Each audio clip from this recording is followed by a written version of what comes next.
माँ तू सबसे प्यारी है, माँ तू जग में न्यारी है। माँ तू सबसे प्यारी है, माँ तू जग में न्यारी है। पिता, पुत्र और पवित्र आत्मा के नाम पर आमीन। आप सबों को जय यीशु।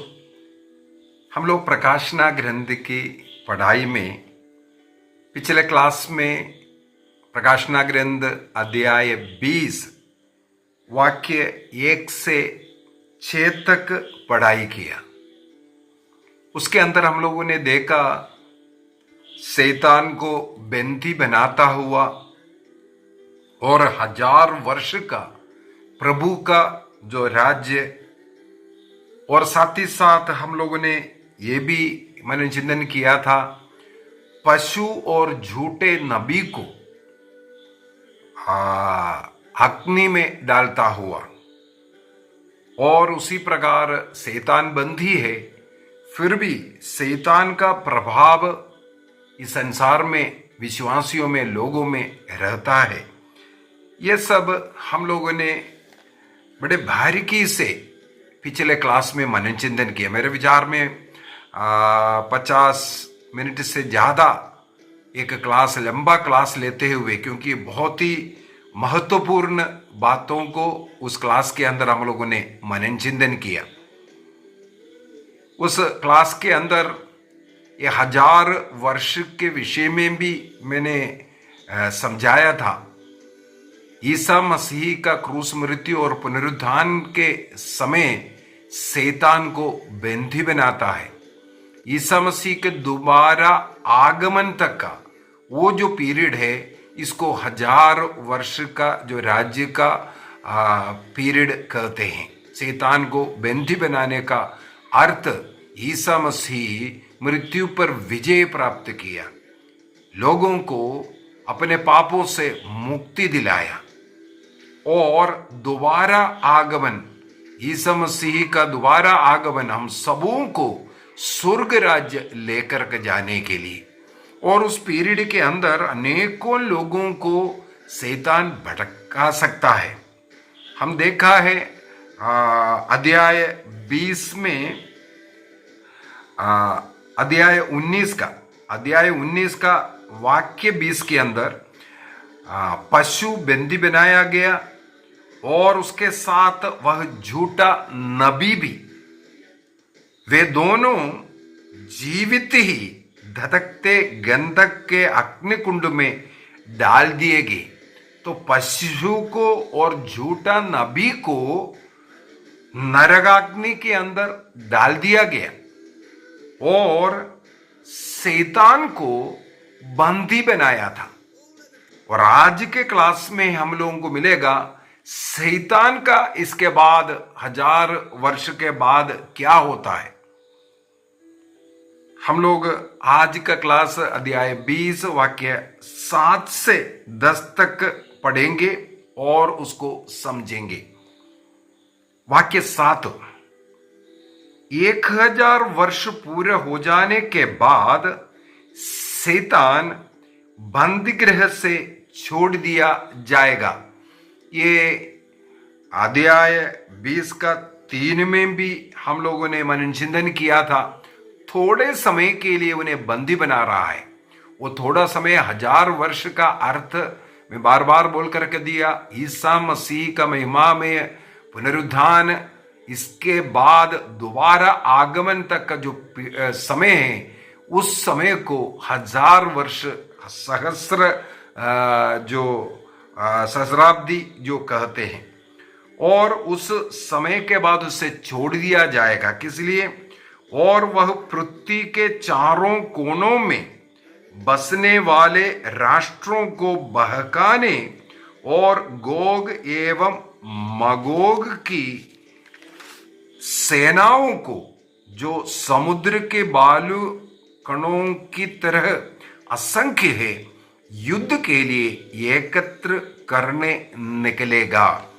यहां पर वाक्य 8 के अंदर लिखा है, उसको जब स्वतंत्र कर देगा, बंदी गृह से छोड़ दिया जाएगा, तब वह पृथ्वी के चारों कोनों में बसने वाले राष्ट्रों को, हम लोग प्रकाशना ग्रंथ अध्याय 7 के अंदर हम लोगों ने पढ़ा था, पृथ्वी के चारों तरफ चारों कोनों में खड़े हुए दूध के विषय में। तो यहाँ पर इसका मतलब जो लोग जो प्रभु के संरक्षण में हैं, उन्हीं लोगों को बहकाने के लिए, और प्रभु का लोग, हम लोगों ने पिछले कई अध्यायों में ये भी सीखा, चुने हुए लोग का मतलब है जो कलीसिया, ईसा मसीह ने इस संसार में अपना एक कलीसिया बनाया, विश्वासियों का समुदाय बनाया।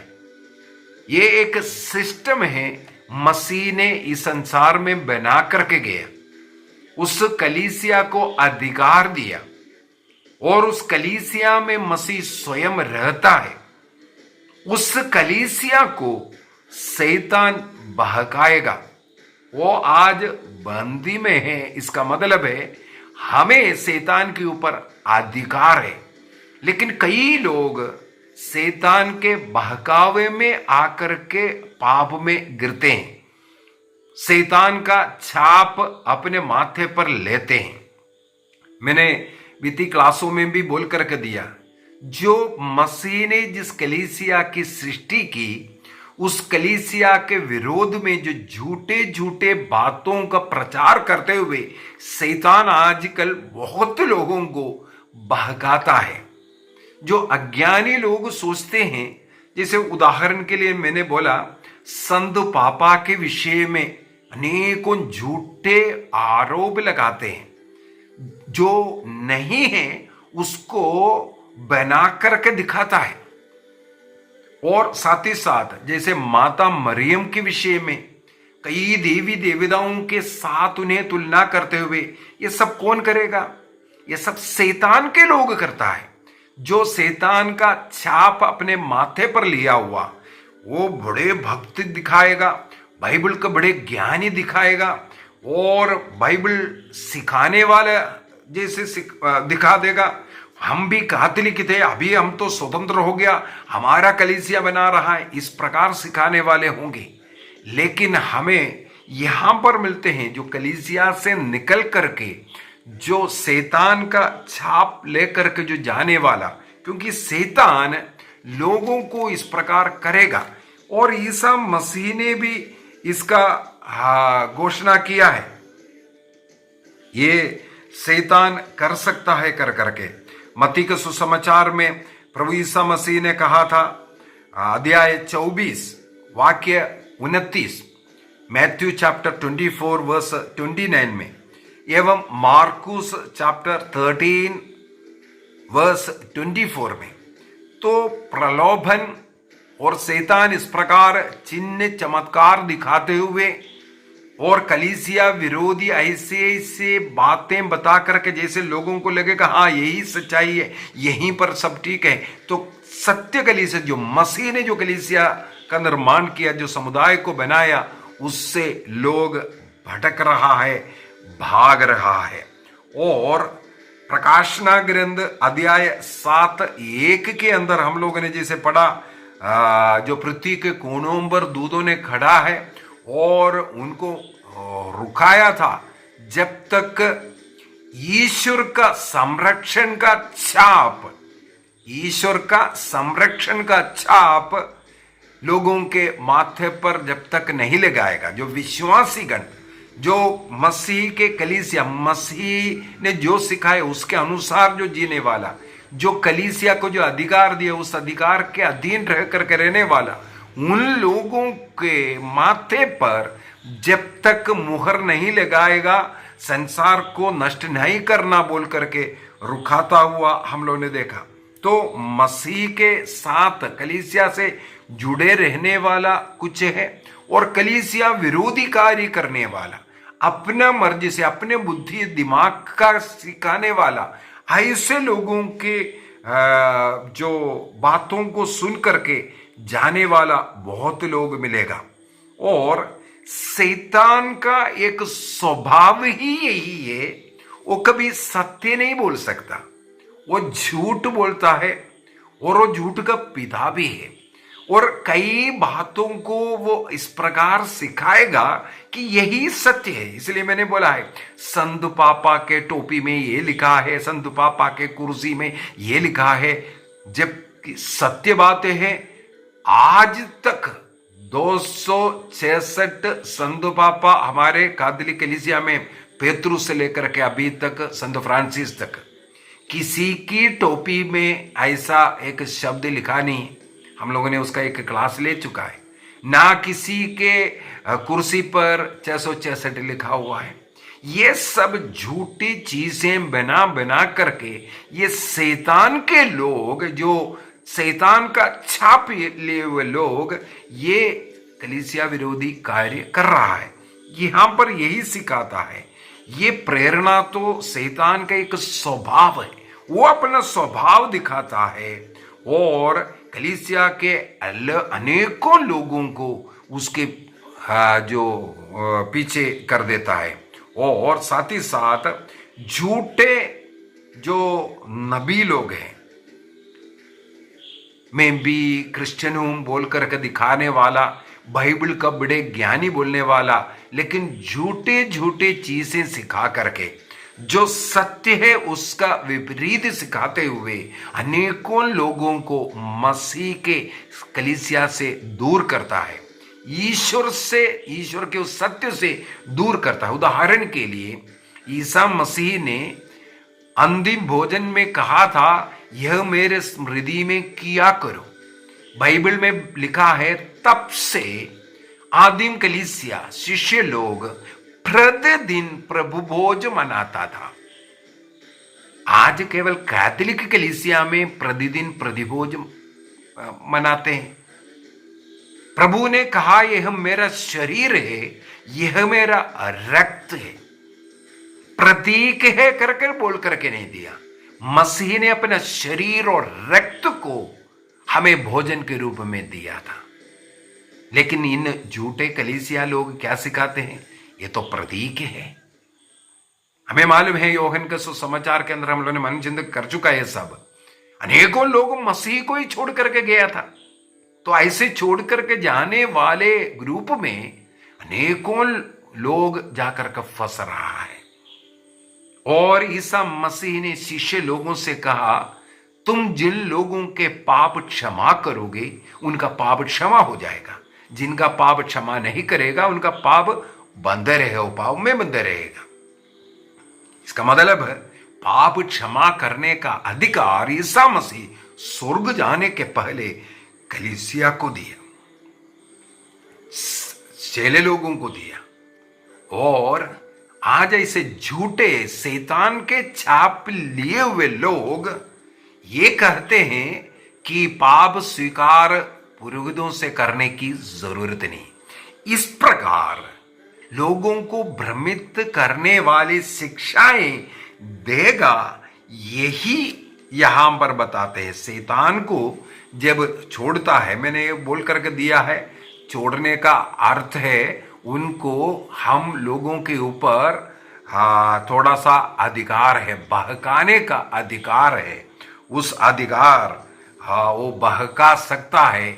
इसलिए ईसा मसीह के दूसरे आगमन के समय तक इस प्रकार अनेकों लोग उस बहकावे में जाएंगे। ईसा मसीह ने स्वयं कहा, मैथ्यू चैप्टर 24 वर्स 29, मार्कुस चैप्टर 13 वर्स 24, यहां पर सब बताया था। तो कई लोग इसमें गिर जाएंगे। अभी अगला है वाक्य 8 के अंदर, वह प्रतीक के कोणों, और वाक्य 9 में जाएंगे।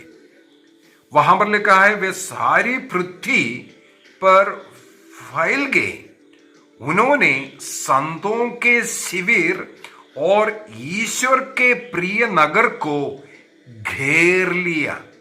फिर से मैं पढ़ना चाहूंगा, वे सारी पृथ्वी पर फैल गए, उन्होंने संतों के शिविर और ईश्वर के प्रिय नगर को घेर लिया।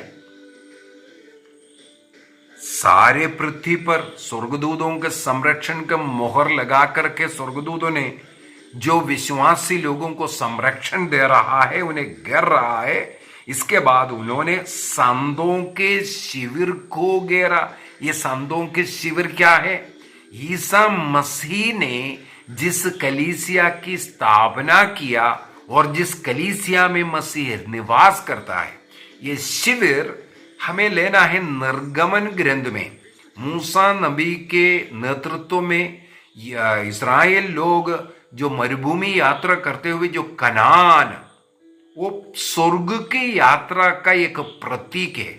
तो उनके बीच में जो शिविर में निवास करना और ईश्वर स्वयं तंबू में रहता था, उसकी ओर ये इशारा है। साथ ही साथ ईश्वर के प्रिय नगर वो यरूशलेम, ये सब जो बोला हुआ बातें, चाहे पृथ्वी पर के पूरा फैल गया कर करके बोलने का मतलब जहां पर ईश्वर का संरक्षण की छाप मोहर लगा हुआ लोग, और इसके बाद अगला है उन्होंने संत का बोला है, वो ईश्वर के चुने हुए लोग, और इसके बाद शिविर जहां ईश्वर निवास करता है या ईश्वर का प्रिय नगर, ये सब के सब एक ही बात की ओर इशारा है।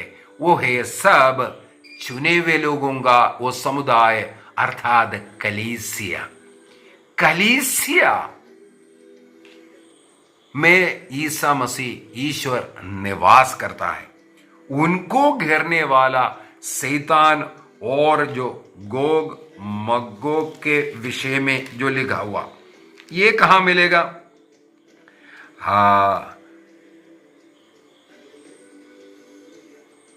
उन्होंने राष्ट्रों को बहकाने और गोग एवं मगोग के सेनाओं को साथ में ले रहा है ये शैतान। ये गोग मगोग कहां से है? मगोग देश के जो गोग के विषय में यसेकिएल का ग्रंथ उसके अध्याय 38 में और 39 में, यसेकिएल चैप्टर 38 एंड 39 चैप्टर्स में हमें ये गोग मगोग के विषय में पढ़ने के लिए मिलता है। इस्राएल को घेर करके उनका विनाश करने वाला दुष्ट शत्रु हम बोल सकते हैं, लेकिन ईश्वर ने क्या किया? उनका वध किया, उनका नाश कर करके नया यरूशलेम का निर्माण करने के विषय में यसेकिएल ने भविष्यवाणी किया था। उस भविष्यवाणी को यहां पर लेकर के आ रहा है प्रकाशना ग्रंथ के अंदर। यसेकिएल चैप्टर 38-39 के अंदर का वो बात, यहां पर शैतान उनका साथ लेकर के क्रिस्त के कलीसिया के विरोध जो षड्यंत्र रचते हैं, किस प्रकार इस शैतान कलीसिया को नष्ट करने का प्रयत्न कर रहा है। और प्रकाशना ग्रंथ अध्याय 21 के अंदर हम लोगों को नया आकाश एवं नई पृथ्वी के विषय में, उस नई जेरूसलेम के विषय में हम लोगों को पढ़ने के लिए मिलता है। तो यहाँ वहां की ओर ये चेन भी है। मैंने बोल करके दिया है, यहां पर कुछ हिंट देगा, आगे हम उसको पढ़ने भी जा रहे हैं। अध्याय 21 में इसकी और हम लोग पढ़ रहा है।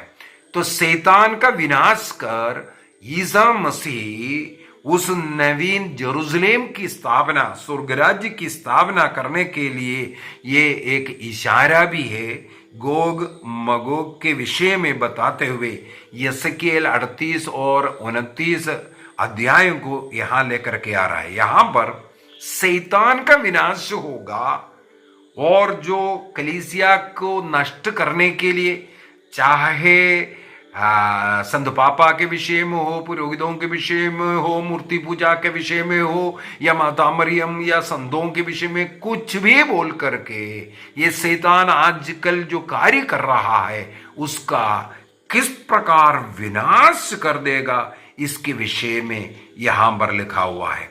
और कलीसिया के जब घेरेगा तब क्या होगा, आगे थोड़ा सा पढ़ लेते हैं। वाक्य 9 को पूरा नहीं पढ़ा था मैंने, लेकिन आकाश से आग उतरी और उसने उन्हें भस्म कर दिया। हम लोग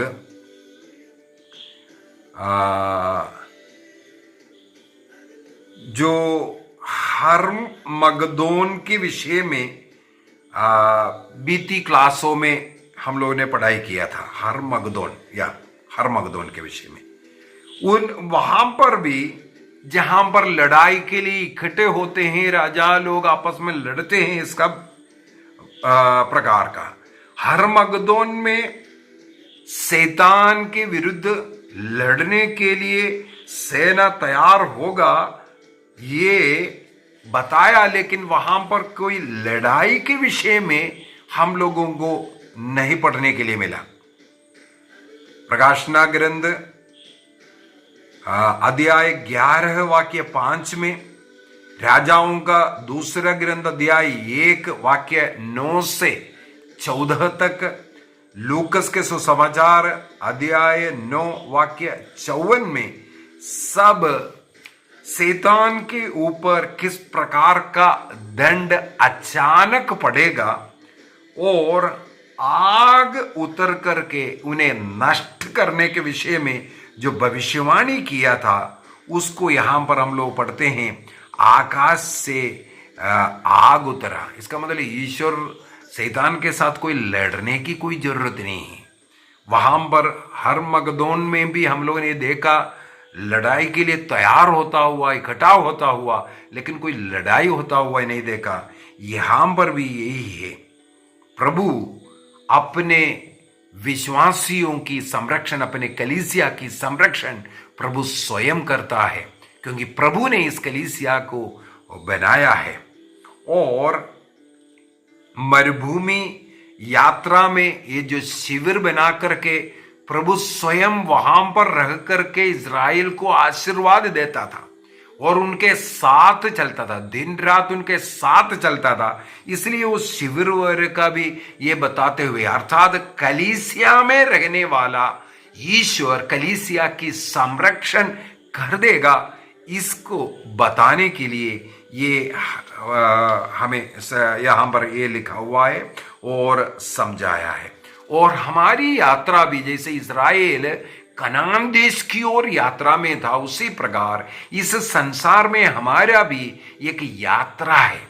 इसलिए कहते हैं ये यात्री कलीसिया है। यात्री कलीसिया के साथ ईश्वर स्वयं उपस्थित है और शैतान के चंगुल से, उनके षड्यंत्रों से वह स्वयं हमें बचाएगा।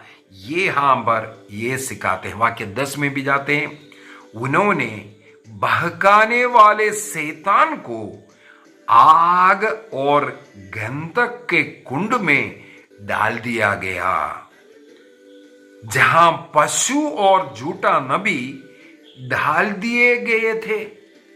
हम लोग प्रकाशना ग्रंथ अध्याय 19 वाक्य 20 में, रेवलेशन चैप्टर 19 वर्स 20 में पढ़ा था, कहां पर इस पशु को बंदी बनाया था। पशु बंदी बनाया और झूठा नबी भी, जिसने पशु के निरीक्षण में चमत्कार दिखाता था और अनेकों लोगों को बहकाता था।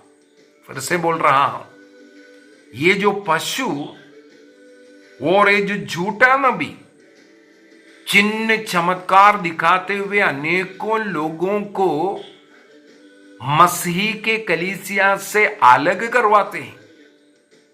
उल्टा चोर कोतवाल का कैथोलिक कलीसिया के खिलाफ सिखाते हुए, झूठे झूठे आरोप लगाते हुए ये लोग अनेकों लोगों को भटका रहा है।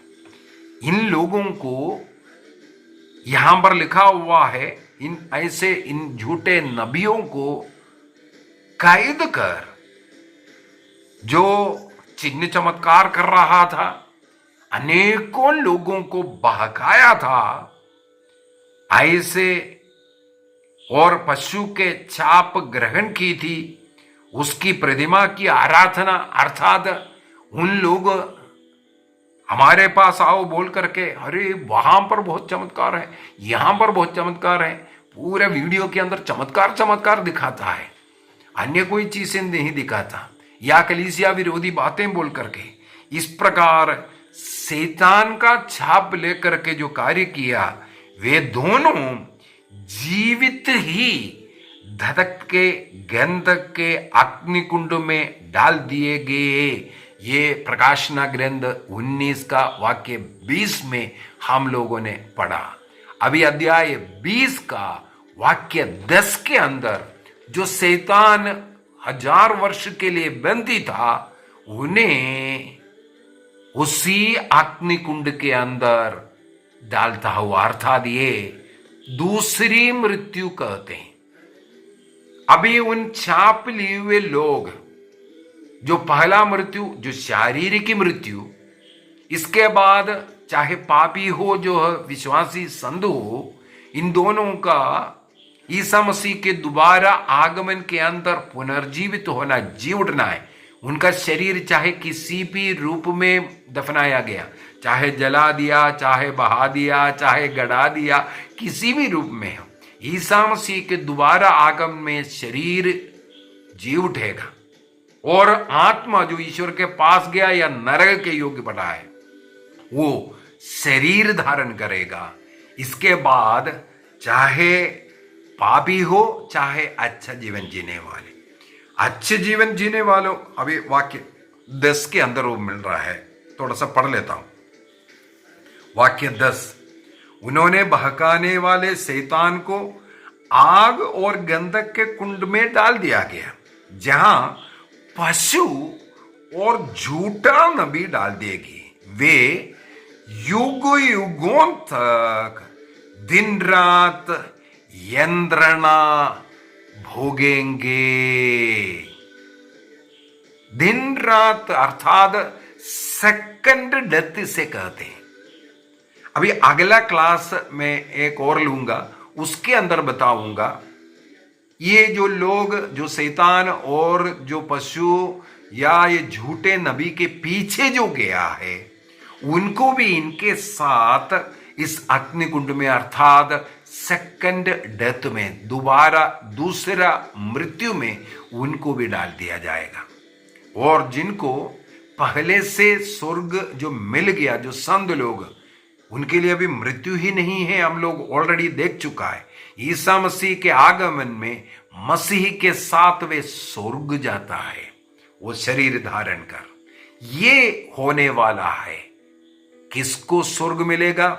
जो सत्य कलीसिया से जुड़ करके, जो कलीसिया के अधीन रहकर, ईमानदार रहकर, जो कलीसिया में मसीह है, उनके शरीर के साथ जुड़ करके रहने वालों को मसीह के साथ स्वर्ग जाने का मौका मिलेगा। अन्य लोगों को उस पशु, झूठे नबी और शैतान के साथ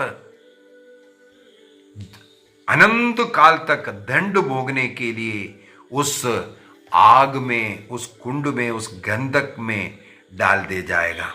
यहां पर जो गंधक या अग्नि कुंड जो सब लिखा है, गंधक के कुंड ये सब लिखा है, इसको ही हम लोग नरकाग्नि कहते हैं।